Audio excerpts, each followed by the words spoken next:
Alright. Alright, here we go. Alright, welcome everyone. I'm Omega Zero. We're back again to film out the rest of this Mortal Kombat main villains tier list. Now, me and Late Night CJ actually did record this beforehand, but due to circumstances, that footage has been corrupted and, well, lost, because if I didn't get rid of it, it would have messed up my computer. So when we last left off, I believe we were talking about Sector and how we put him in B2 despite the fact he doesn't really do anything. Except for that's good. But that's in the new timeline, at least in the old timeline, he went off and did his own thing. Alright, so we're gonna actually move on to the Revenants. As the Revenants are here on this list, but only a select few of them. You don't have, like, I believe, Revenant Bihan, not Bihan, Kuai Liang, second Sub-Zero. And you don't have Revenant Jax or Nightwolf or any of those characters. That's mainly because you don't see them do much, and they're primarily not even fought. I mean, Jax is fought at least twice, I believe. Yeah, I believe I'm twice. Once is Johnny Cage, once is Sonya Blade, but in the flashbacks. But if we're gonna rank the Revenants, Revenant. Actually, no, we weren't talking about that. We were talking about Ferritor. I believe I had Ferritor in D tier because, well, they don't do anything. Because they're jobbers, at least with, like, you want to give them something, like, oh, Farah's voiced by Tara Strong. But yeah, other than that, they lose every single fight they're in. They're brought in primarily just to lose. But also to kind of show off Outworld's, like, weird creatures that they have in it, besides, like, these symbiotic riders and fighters. But like I was saying, we're gonna rank all the Revenants real quick. Wait, why is Jade not here? Did I put it? Freaking list. Okay, so I had all these characters in D tier before, but for some reason, they just didn't have. I think it reset them. Yeah, it's my bad. So what? That's 1, 2, Cabal somewhere. Where are you? There we go. Cabal. Well, at least with Cabal we could give a little bit more, but since he was a hero in the timeline where he worked for the Black Dragon and went police, then was a hero defender of Earthrealm, but then became worse. In the old timeline, he helped defend Earthrealm, but then he was primarily focused on the Black Dragon and, like, quote-unquote reforming it after, like, Kano's, I believe, disappearance in 3D. I'm not sure if he was in there, but he might have been there, like, in the later games just to have, like, oh, everyone's here and all that. But then he had, like, a Neo Black Dragon, even though Kano's still around, but then again, Kano would have been kidnapped by the Red Dragon at this point. So if we're going to count old timeline Cabal and not just pure new timeline, then he would actually be upper C tier. Because yeah, he still loses a lot, and he was able to bring in new blood. But the whole reason, like, he's not going to be here is because he brought in Cobra, who's just a discount Ken. Who's not even on the main list because he's an antagonist, like, he doesn't do anything. Now we have Chameleon. Now, Chameleon doesn't really do much. All we know is that I believe he's only in 2 games. One as, like, I think he was a skin test model in 4, where he had all the abilities of all the male ninjas. And in Armageddon, he has the same ability, but he'll change his color for every move he uses. So if you use Scorpion, he turns yellow. If you use Sub-Zero's Ice Ball, he'll turn blue. Reptile's Acid Spit, he'll turn green, so on and so forth. Now, that's kind of strange. It's like, oh, is he a Terran? We don't know what male Chameleon is. Male Chameleon, at the end of the day, is just there. That's even mentioned in his Armageddon ending, where he's like, he's been around since, like, the first Mortal Kombat tournament, so just watching, observing, waiting for his moment to strike. And he gets his moment, he strikes down Blaze, and I believe he becomes, like, the true champion of Mortal Kombat or something like that. But that's all his backstory, so I don't even know why he's considered a villain or even an antagonist in comparison to all these other characters who are clearly very, very evil or have done some really dumb and messed up crap. Now, so yeah, he's only in D tier because he's not an antagonist, he's not even a villain. So that's why. Now, if we're gonna go with the characters, we have Devorah next. Now, I would personally create a tier just for Devorah. But, if I'm going to rate Devorah as an antagonist and as a villain, how effective she is, she unfortunately like goes into upper, like I'll say lower B tier, or at least I have some minor control of that, because well I like her less than all these characters, only slightly less than Rain, but Devorah as a character really does not. Well, let me say that pretty pretty that she does actually accomplish a lot, but that's mainly because they're trying to push her as like this real, like one of the new timeline villains who is really powerful and all that. Because she's able to kill off Melina, Baraka, and Scorpion. Now, I have ifs and buts about Melina and Scorpion. Personally, I have no attachment to Baraka all that much, but I know Late Night CJ really does like Baraka a lot. But after that, she's still one of the new timeline villains who consistently gets wins. Go because A, you plays her, and B, they're trying to push her as much as possible. Do I like her? Absolutely not. She killed off two of my personal favorite characters, even though one's a hero, one's a villain. She's being focused too much. She was put back into the past for no reason. She was retroactively added to the old timeline, even though she was never there, even though she's supposed to be immensely powerful due to the timeline and how things are written in this game, and I have problem with it. But she does her job effectively as a villain. She gets wins, she defeats the heroes and the villains. But yeah, the only reason she's not going to A tier or S tier is because I really don't like her. Female Chameleon. She's going into D tier as well because she's another character who really does not have a backstory or anything really concerning her. Well, let me rephrase that. She does have a backstory and a few things concerning her, and the fact that she's tied to a character Reptile. But if we're going to go on her performance as an antagonist and a villain, she doesn't really show anything either. She falls into the same cap as male Chameleon, except she copies the female ninjas instead of the male ninjas. Now, she's also a Cetrian queen or matriarch. Excuse me. And thus she has some minor telepathy control over the males, like such as Reptile. And I believe in her ending in Armageddon, because she's only available, I believe, in the Armageddon Wii version. Like, I think that's her only, like, what, canonical appearance? Where in this version, the pyramid, I believe, is full of Cetrians, and they go off and build their own, like, Cetrian realm to go live in. I could be grossly wrong on that, I probably am. But that's what I believe it is, but that's kind of her whole character. She's a matriarch queen that centers around the Cetria, that she has a connection to Reptile. But since we haven't seen her appear in a new timeline, or once in the old timeline, we can't really gauge her effectiveness as a villain or an antagonist. That's why she's in D, along with Male Chameleon. These are probably not like bad character concepts or designs, but the whole point is like, oh, they have nothing to them to distinguish them as being villains or heroes. So that's why they're in D tier. It's different than saying like Moloch or Blaze, where Blaze is just an antagonist, but he's also slightly antagonistic to the other characters, and he's kind of a decent final boss. Whereas we have nothing about these two characters. Now, Quan Chi. If we're going to go off his effectiveness as a villain and not as a character, then he would also be alongside Devorah in B tier. Now, while I do not like Quan Chi all that much,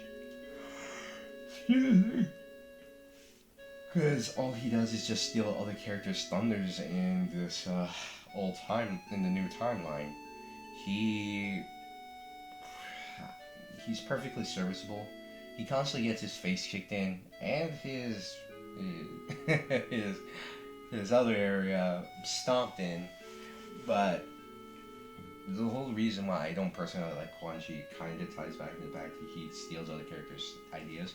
If we're gonna talk about one example, if you look at the old timeline for Onaga, who will go into S tier by the way, like spoilers I guess, but not really. Onaga's plan in the old timeline was to, when he lost Mortal Kombat 2, was to revive Sindel in Earthrealm. That way he can invade it and merge it into Outworld, under the claims of rescuing his wife. Even though it was complete bunkus and everyone knows that.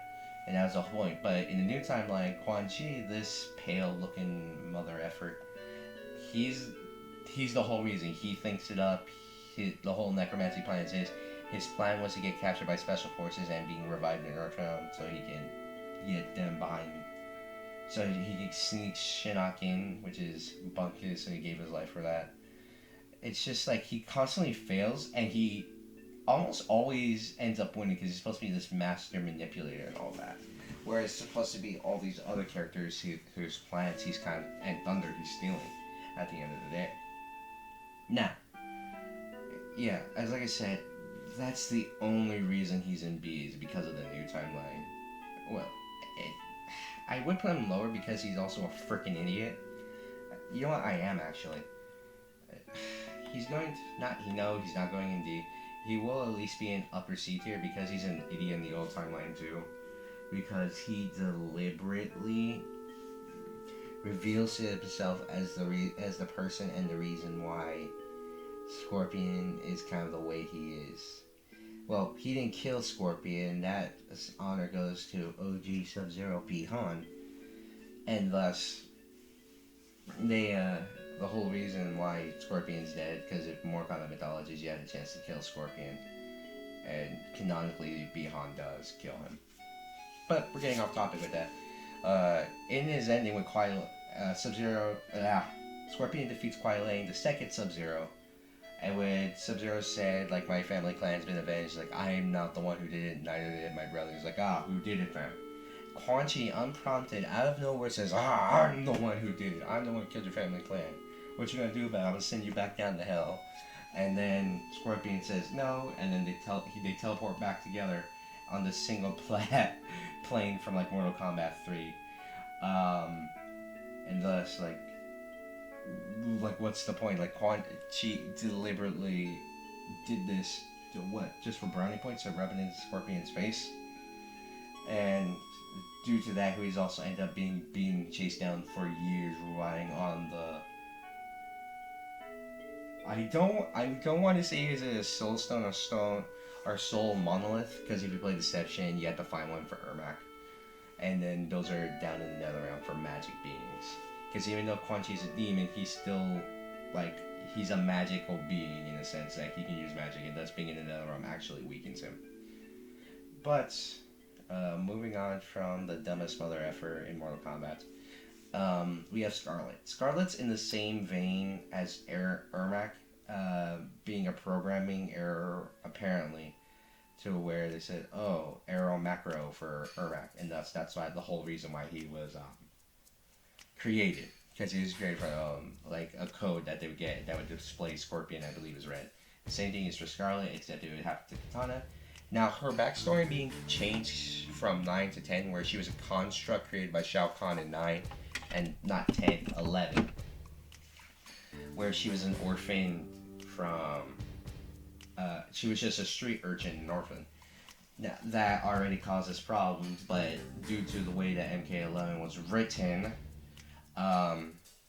apparently like 20 something different timelines happened from 10 to 11, and because apparently from 9 to 10 there was a different timeline, and then from 10 to 11 there was like 20 something timelines. If you've seen that cutscene where you show Raiden and Liu Kang fighting across every single timeline.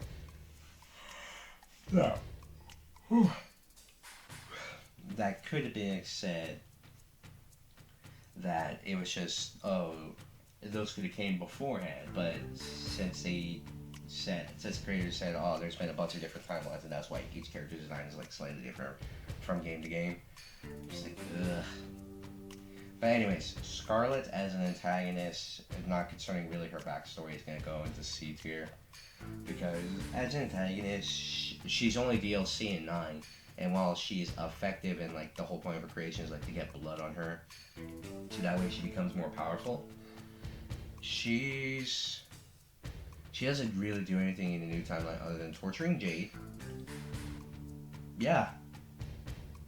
All she does, realistically, I believe, is just torture Jade and hang around Shao Kahn and have a very weird obsession with him. If you look at some of the intro dialogues and all that, very weird. Now, if we're gonna go for everything else, she's perfectly fine. Design-wise, player-wise, she's fine, except for this whole Middle Eastern look, which covered her up, which kind of is an antithesis to her fighting style when she was created. Like, I need as much blood as possible from my enemy, so that's why she hits them all in vital areas, like the eyes and the neck, so she gets as much blood as possible. And that's the whole reason why she was exposed as she was in 9. But going back to her as antagonist, she doesn't really do anything, she just loses. Now, she tries to attack Kodo Khan. She fails. She tries to... She tortures Jade for a little bit until she gets captured and defeated. And then she's gone forever, so we can only assume she probably died and just never showed up again, or the creators forgot about her, which they most likely did. So due to the fact that she was a DLC character in 9, and the fact she doesn't really do anything in 11, and in 10, we're not counting the comics, unfortunately. She was in the comics, but she doesn't really do anything there. She gets killed off by Melina, perhaps, because in 11, Kodo Khan, when they brought back old champions, like champions, names long since forgotten or long ago, because they've been dead for years at this point. Reptile. Look, I like Reptile, so that's probably why there's some measure of bias going in here that I would put him in B tier, but not above Liu Kang. It's because he was like that first original secret boss in Mortal Kombat, and I still like him a lot. I like his design, and the whole reason he's like slowly but surely like, becoming more and more reptilian is because due to the backstory that they added with female community with K. They as a character, yeah, he's a jobber, but the whole reason like his backstory is like he's slowly becoming more and more reptilian is due to being since there's no female chameleon, there's no female matriarch or queen, he slowly but surely becomes more reptile, and that's why by the time of Armageddon, or not Armageddon, what was it? Deadly Alliance. By the time around Deadly Alliance, he has a tail, spikes, everything. He's slowly but surely becoming more and more reptile-like, and that can be explained through his backstory, which I think is very good. Now, if we're going to go off his appearance as a fighter, he really doesn't do all that good. Because I'm mainly going off the new timeline and the old timeline, because the new timeline is what people know about already, and the old timeline is something people don't really have access to nowadays, unfortunately. Now, if we're going to go off new timeline, then he would be even lower. He'd probably be in D tier because he's just a jobber, which is the problem with a lot of villains on this list, unfortunately.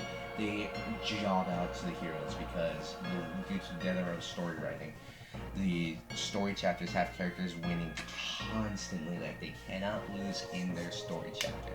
They could get briefly knocked down or smacked around, but they do not lose the fights.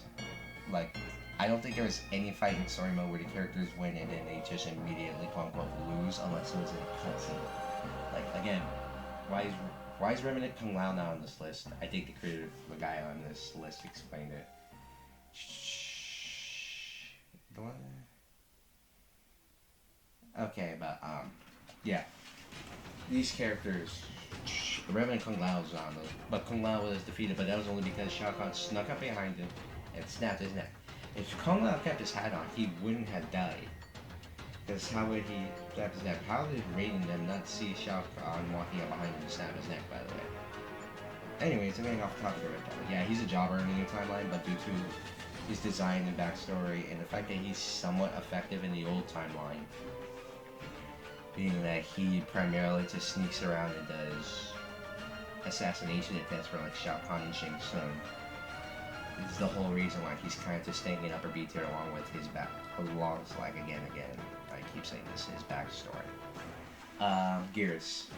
Gears should be way more effective than he actually is. So, here's the thing, he's going into upper D tier because as a villain, he sucks. He follows Kronika's will, and realistically, he should not lose to pretty much anyone except the strongest of the strong Mortal Kombat. Shao Kahn, Shang Tsung, like the god characters like Fujin, Raiden, Liu Kang, presumably Kung Lao as well. I'm fine with people beating him like that because like they're always stated to be super strong and pretty much be above everyone else in terms of like canonical strength. But if like I draw the line at people, I could probably say people like Nightwolf can't beat him. Sonya Blade can only really beat him if it's her story chapter. Cause hey, guess what? A point in time, he's a time golem in a sense that can freeze time, albeit briefly, and defeat people. Doesn't make sense the fact that he should lose every single fight he is in. Every single fight. He has not won one match from right now unless it's against nameless jobbers. And I do stress nameless because there's straight up nameless military jobbers that he kills in Sonya Blade's chapter in Mortal Kombat 11. If I want to give him some points, I do like his design and I do somewhat like his ending, but it's also messed up in a sense. Like the point of being like the Keeper of Time is too much for himself. So he basically battles himself out of it. It's like, this is too much, I hate my life, I'm leaving. But yeah, he loses as a character who's stressed as being one of the most powerful beings. Like, he fought the Great Kung Lao, apparently, if you fight Kung Lao with him. He says, oh yeah, Kung Lao, the Great Kung Lao was much stronger than you, and I'm stressed to believe him. He realistically should being defeated that easily by anyone. But again, due to the way the story mode's written, he can't die. The only reason he doesn't come back in the final chapter is because he falls into the Sea of Blood, where he's stuck there forever because the Sea of Blood is bottomless. But if you apparently do certain intro dialogue, they are like, oh, the only reason I'm back is because something in the Sea of Blood ate me, crapped me out, that's why I'm back. So yeah. As a concept, as a character, he's fine. That's the only reason he's kind of going above the Revenants and the Chameleons is because he's kind of cool. But due to the problem that due to constantly losing, that's why he sucks as a villain. Even though I think he's actually pretty cool. Kronika.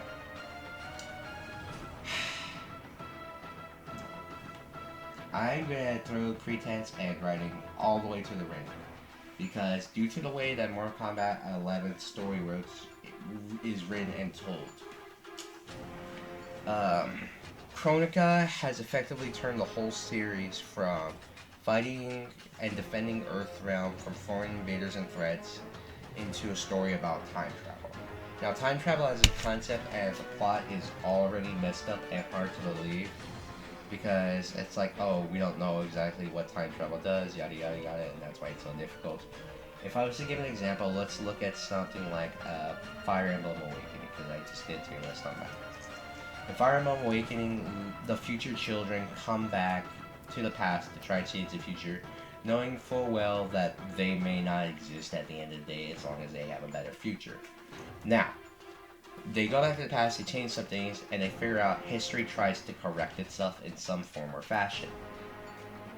Due to this, Everman as a character still dies, at least still goes to war with multiple countries. It's just like certain things are only changed here and there, and thus certain plot points are changed. Like, for example, Chrome was supposed to take a damage that was supposed to injure him in ways to make him die later. But since Lucina protected him, he didn't take that damage, and thus so on and so forth. But if we're gonna go back to the story in Mortal Kombat 11, the way that Kronika acts, like, she took it and made it about time travel and no one likes time travel stories. Well, let me rephrase that. People like time travel stories, but it doesn't really matter at the end of the day. Due to to the rule of cool and the way she has to act, she comes off more incompetent than she does intimidating or threatening. The reason why she doesn't come off as super intimidating or threatening is because, again, the rule of cool. If she was thinking logically and smartly, she would just work from the shadows, told no one anything, and thus she would have won at the end of the day. She's the mother of Cetria and Shinnok, but Cetria's not on this list because she's still quote-unquote good, even though she's an antagonist in a way. Now, since Chronica as a final boss and as a concept trying to make the world quote-unquote perfect, even though having like balanced, I can't even afford it. Like, I need like a CJ here so I can explain my thoughts. But the whole point is, like, I do not like her because she just kind of like ruins the whole series. And the fact that it's not because she's constantly ahead of everyone else, not even then really, because most of the time the minions end up losing. It's due to the fact that she's incompetent as a villain and she still loses because she readily lets Raiden and them constantly try to stop her. Realistically, it's like, yeah, you can't stop me now. Oh well. Again, it's the whole rule of cool. It's a real writing technique and I hate it, but it needs to exist. And that's the whole reason why she is still there. And thus able to win. She said she's seen countless timelines before it happened, talking to Raiden, saying like, oh, you know how many times we've had this conversation? Right before Raiden's chapter, I believe. No, it is his chapter. In Mortal Kombat 11. So do you know how many times we've had this conversation time and time again? Are you telling me Raiden and Liu Kang have never fused across all the different timelines? I find that a little bit hard to believe. Or at least she hasn't been stopped. And the whole writing technique is like, oh, Titans are above the gods and all that. Or not gods, the one being, even though the one being is literally the universe. That was just due to poor writing. Anyways, I am being way off topic. She's in D tier. I would have an extra tier for villain. Can I do that? I don't know. I don't care. Anyways, as a villain, she sucks. I personally do not like her. Now, Ermac. If we're going Ermac's capability as a villain, he's another jobber, because unfortunately that's how the things work in the new timeline. If we're going to go on his achievements and power based from the old timeline, then Ermac as a villain would also be alongside like Reptile and Liu Kang. Because as an antagonist, on terms of his power, he's immensely powerful. Because in the old timeline, he was able to take on Johnny Cage, Jax, Kitana, Sonya, and Sonya Blade and Kuma all at the same time, while Liu Kang was able to, well, not all of them at the same time, though, since as Liu Kang was able to free them from mind control. Ghost Liu Kang, this was after he died. Then yeah, he's immensely powerful, and as a villain, he serves Shao Kahn as a construct of millions, either millions upon millions of souls, hundreds of thousands of souls, or so on and so forth. That is Late Night CJ. I am going to keep recording real quick. Hold on. Tyson, unlock the door, it's Dad. Now, yeah, you heard me. Now we're gonna keep moving on. We still have Ermac. If you're gonna go on New Time, he's just a jobber. He still has the same problem. He still has like the quote unquote same power, even though he loses to like pretty much everyone with the exception of like Johnny Cage and Jax. Those are in cutscenes where he blows up Jax's arms, and in the New Timeline he also just defeats Johnny Cage in the cutscene with really bad choreographed fighting. But I want to put him in B tier primarily because of what he's accomplished in the new timeline and how effective he is, even though he's effectively a jobber in Mortal Kombat 9 and 10. And he just dies in 11. Yeah, by the way, he just dies in the crypt, and then again, we don't take anything in the crypt super seriously, unfortunately. We can say it's super far in the future and all that. But, overall, I guess a little tidbit in case you don't know, King Jared's soul might be in Ermac. We don't know. It's implied in 9 that it is King Jared's soul basically takes control of the whole body of Ermac, and thus he's immensely powerful with psychic abilities, and thus he's able to control everyone. It's like we need a leader. King Jared's in there, and he does become it. But in 10, I believe like Shang Tsung comes back and starts consuming all of Ermac's souls, and so he pretty much just kills him. But now we're going to finish off with Aaron Black because I might be leaving here soon a bit. Aaron Black as a character, I like his design and his concept. I don't like playing against him because I feel like he's really cheap. No, he's not going up there. If anything, he's probably like mid C tier. Because yeah, I like his personality, his devil may care attitude, but he really doesn't do anything, unfortunately. Like, he gets curb stomped. They kind of retconned him again because of the multiple timelines and all that. Where it's implied he's supposed to be super old and he just works for Outworld because they pay him. And that's probably why he can't fight in the tournament. But if we're going to go on his effectiveness as a villain and antagonist, he really doesn't do all that much. I mean, he shoots Johnny Cage, but that's young Johnny Cage after he's been beaten up, shot, tortured, and all that. So that's really not an accomplishment. He gets beat up by Sonya Blade. I forgot the retcon. The retcon is like, oh, he didn't work for the Black Dragon in 10 because he killed one of them. But in the new timeline, he was working with Aaron Black in the past. And then he goes back to working for Kodokan, and then works for Shiva, because he joins like the Outworld Resistance. Because you only get one little cutscene of him like raising his hand in the background when they're busting into the Coliseum to stop Kodokan's execution. Now, yeah, that's the whole thing. I don't like playing as him because he was very broken in OP, and like, oh, I like his design and everything. He's a really cool character. And then I played it like, oh, I don't like playing as him. This feels unfair, this feels bad, and that's why I lost to a bunch of Aaron Blacks. Because they would either zone me out or they mix up 50-50 all day. I'm not good at a whole lot of games I play. I say I just average. I like playing certain games, but at the end of the day, I'm average. So, with that, we have about a third of the tier list left. I feel like we'll be able to finish it off next time. Now, with that, my name is Omegazor. And I will catch you guys later.